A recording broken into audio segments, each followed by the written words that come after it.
नमस्कार, आप देख रहे हैं द इंडिया टॉप। मैं हूं आदेश पुरी। आज 13 दिसंबर है और इस वीडियो में हम चर्चा करते हैं देश और बिहार से प्रकाशित होने वाले समाचार पत्रों के उन खबरों का जिनका सीधा संबंध आपके और हमारे जीवन से है। चलिए शुरुआत करते हैं। सबसे पहली खबर जनसत्ता पेपर से हमने लिया। इसमें दिया है कि प्रधानमंत्री मोदी के ट्विटर खाते में 3 मिनट की सेंध लग गई।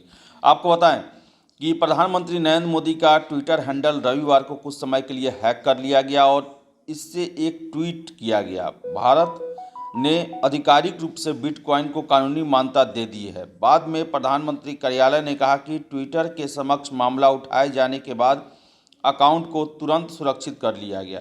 हैकर ने 3 मिनट में 2 बार पोस्ट किया और फिर हटा लिया।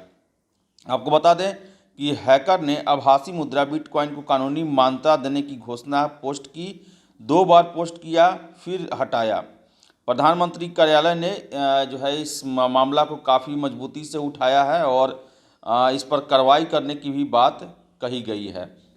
वही अगली खबर जनसत्ता से ही हमने लिया है। इसमें दिया है कि प्रधानमंत्री नरेंद्र मोदी आज काशी विश्वनाथ धाम गलियारे का उद्घाटन करेंगे। आपको बता दें कि काशी विश्वनाथ धाम गलियारे का लोकार्पण सोमवार को प्रधानमंत्री नरेंद्र मोदी करेंगे। इस ऐतिहासिक क्षण के साक्षी बनने के लिए देश के प्रमुख शंकराचार्य, महामंडलेश्वर और श्री महंत सहित सनातन धर्म के सभी संप्रदाय के प्रमुख और गणमान्य लोग काशी पहुंच चुके हैं। वही अगली खबर हमने लिया है दैनिक जागरण राष्ट्रीय संस्करण से। इसमें दिया है कि सऊदी अरब ने तबलीगी जमात को बताया आतंकवाद का प्रवेश द्वार, लगाया प्रतिबंध। आपको बता दें कि सऊदी अरब ने तबलीगी जमात को समाज के लिए खतरा और आतंकवाद के प्रवेश द्वारों में से एक बताते हुए उसे प्रतिबंधित कर दिया है। देश के इस्लामिक मामलों के मंत्री ने इंटरनेट मीडिया पर इस आशय की घोषणा की। उन्होंने मस्जिदों के इमामों से कहा कि वे शुक्रवार की नमाज के दौरान लोगों को तबलीगी जमात से दूर रहने की चेतावनी जारी करें। वही अगली खबर हमने लिया है जनसत्ता से। इसमें दिया है कि बिहार को विशेष राज्य का दर्जा देने की मांग फिर से शुरू हो गई है। नीतीश प्रशासन ने नीति आयोग को लिखा पत्र। नीतीश कुमार सरकार ने एक बार फिर राज्य को विशेष दर्जा देने की मांग की है। वह यह मांग बीते 10 से 12 सालों से कर रही है। नीति आयोग के उपाध्यक्ष राजीव कुमार को लिखे पत्र में बिहार के योजना और क्रियान्वयन मंत्री विजेंद्र यादव ने जोर देकर कहा है कि बिहार विशेष राज्य का दर्जा प्राप्त करने की सभी अर्हता को पूरा करता है। मंत्री ने नीति आयोग को इस मुद्दे को हाल में आई रिपोर्ट में बिहार के बहुआयामी गरीबी सूचकांक में देश में सबसे निचले पायदान पर होने के साथ जोड़कर देने की मांग की है। वही अगली खबर हमने लिया है दैनिक जागरण राष्ट्रीय संस्करण से। इसमें दिया है कि भारत अफगानिस्तान संबंध बेहद महत्वपूर्ण, ऐसा बयान जो है तालिबान के द्वारा आया है। मुश्किल घड़ी में जीवन रक्षक दवाओं की खेप भेजने के लिए तालिबान ने भारत पर आभार जताया है। तो आप बता दें आपको कि भारत की तरफ से 1.6 टन जीवन रक्षक दवाओं की पहली खेप अफगानिस्तान भेजने पर आभार जताते हुए तालिबान ने कहा है कि दोनों देशों के संबंध बेहद महत्वपूर्ण है। दवाओं की यह खेप विशेष विमान के जरिए दिल्ली से काबुल भेजी गई थी। वही अगली खबर हमने लिया है दैनिक जागरण के राष्ट्रीय संस्करण से। इसमें दिया हुआ है कि पाकिस्तान से आतंकवाद का छद्म युद्ध भी जीतेगा भारत। मजहब के नाम पर भारत का विभाजन ऐतिहासिक गलती थी। रक्षा मंत्री ने 1971 के युद्ध के याद में इंडिया गेट पर स्वर्णिम विजय पर्व का आगाज किया है और इसके साथ ही साथ उन्होंने कहा है कि भारत विरोधी गतिविधियों को बढ़ावा देने के मंसूबे कभी कामयाब नहीं होंगे। सशस्त्र बलों की हर परिस्थितियों के लिए तैयार रहने का काम तेजी से आगे बढ़ रहा है। वही अगली खबर जनसत्ता से हमने लिया है। इसमें दिया है कि अगले बजट में सरकारी बैंकों को नहीं मिलेगी सरकारी पूंजी। बैंकों को बाजार से धन जुटाने के लिए प्रोत्साहित किया जाएगा। बता दें आपको कि सरकार वित्त वर्ष 2022-23 के बजट में सार्वजनिक क्षेत्र के बैंकों में पूंजी डालने की कोई घोषणा शायद नहीं करेगी।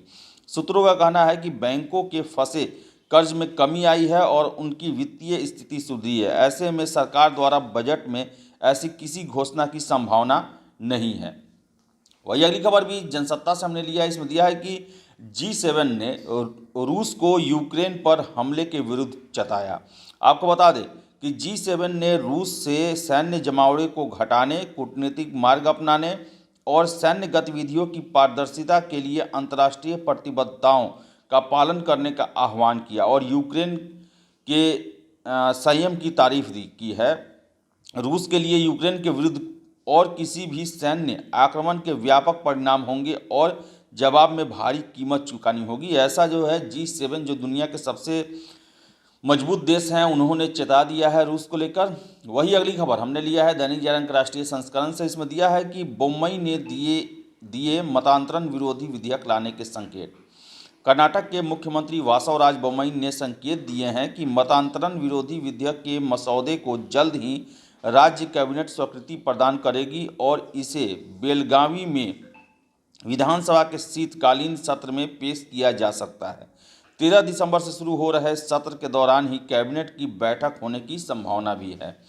वही अगली खबर जनसत्ता से हमने लिया है। इसमें दिया है कि देश में कोरोना विषाणु के 7,774 मामले सामने आए हैं।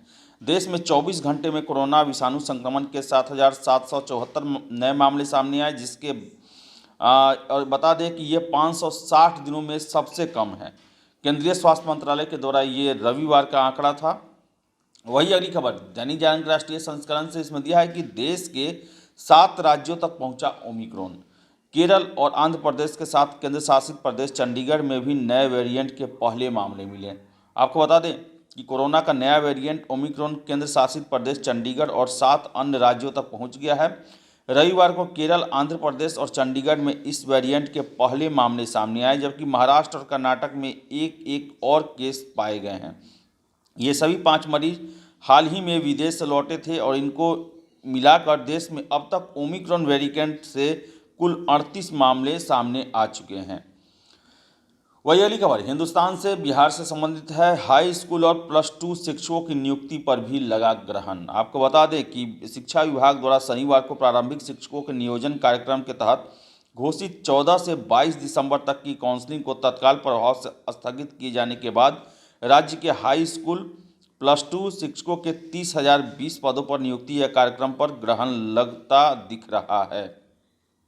वही अगली खबर हमने लिया है प्रभात खबर से। इसमें दिया है कि विधायक श्रेयसी ने नेशनल शूटिंग में जीता दूसरा गोल्ड। जमुई की भाजपा विधायक श्रेयसी सिंह ने पंजाब के पटियाला में चल रही 64वीं नेशनल शूटिंग चैंपियनशिप में दूसरा स्वर्ण पदक जीता है। श्रेयसी ने यह उपलब्धि महिलाओं की डबल ट्रैप स्पर्धा में हासिल की है।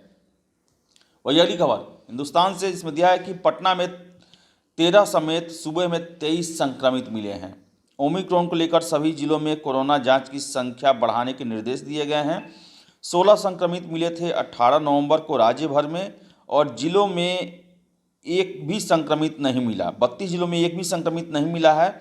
आपको बता दें कि फिर से जो है वो ज़रूरी एहतियात जो है उसको अब बरतने की हिदायत दी जा रही है, ऐसा कहा जा रहा है, क्योंकि 23 मामले एक दिन में पूरे बिहार भर में पाए गए हैं। वही अगली खबर प्रभात खबर से हमने लिया। इसमें दिया है कि बिना मास्क के निकले तो लग सकता है जुर्माना। जिले में सोमवार से मास्क चेकिंग को लेकर अभियान शुरू हो सकता है। डीएम चंद्रशेखर सिंह के आदेश के बाद इसके लिए 5 धावा दल बनाए गए हैं। यह दल सड़कों से लेकर दुकानों तक में पहुंचकर वहां बिना मास्क के घूम रहे लोगों से जुर्माना वसूलेंगे। वही अगली खबर हमने लिया है दैनिक जागरण से। इसमें दिया है कि गांधी सेतु के पूर्वी लेन पर मई से चलेंगे वाहन। 100 इंजीनियर दिन रात जुटे। 13 स्पैन पर रखा जा चुका है स्लैब। अगले माह में पूर्वी लेन की होगी पिचिंग।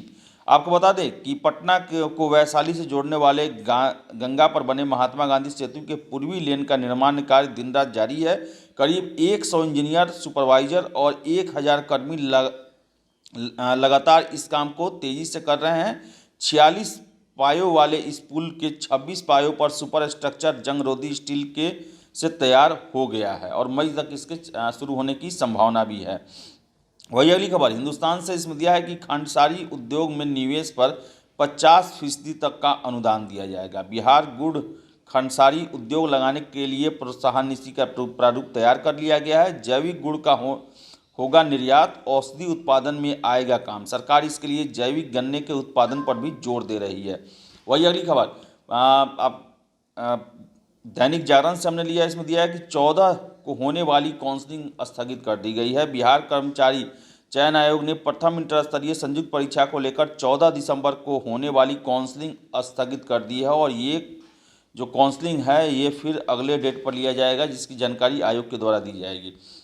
तो ये थी देश और बिहार से प्रकाशित होने वाले समाचार पत्रों की वैसी खबरें जिनका सरोकार आपके और हमारे जीवन से है। अगर आप हमारा ये वीडियो फेसबुक पर देख रहे हैं तो वीडियो को लाइक शेयर करें और हमारे चैनल द इंडिया टॉप को फॉलो करें। अगर आप यूट्यूब पर देख रहे हैं तो वीडियो को लाइक शेयर करें और हमारे चैनल द इंडिया टॉप को सब्सक्राइब जरूर कर लें। धन्यवाद।